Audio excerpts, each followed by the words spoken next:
As U.S. forces took over Baghdad, they needed somebody to get in from the east border. I joined up with our reporter Michael Slackman, who already obtained some wheels for us to get in. It was a clunky old brown armored van that looked like it was one step away from the junkyard. We had this long highway to get across of open desert. We would cross bombed out bridges, blown up tanks, armored personnel carrier, craters on the side of the road. In those first few days, people were out in the streets cheering for the soldiers as they went on patrol. I think people were just happy to see Saddam Hussein overthrown. They couldn't believe that those years of Saddam were over, but at the same time, they didn't know what to make of us.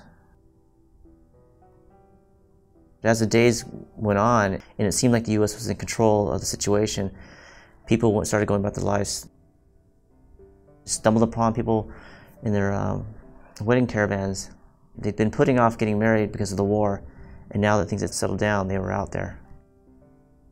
And we visited a lot of Iraqi families, and they'd welcome you into their homes, offer you tea and candy, and really treat you like a guest. It was just really heartwarming. My time there was the sweet spot. The people were friendly, you could get around and do your job. People were pretty eager to talk to us.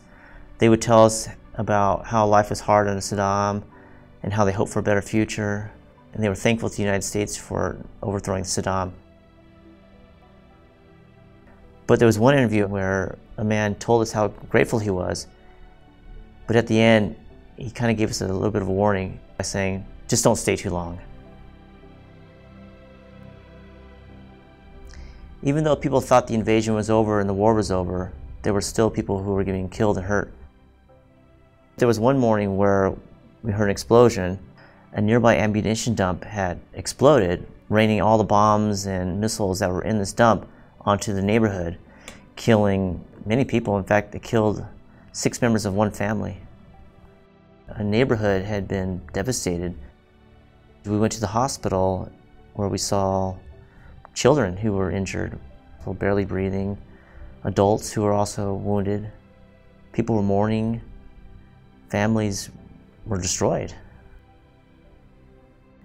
People think the war is over, but the dying was still continuing.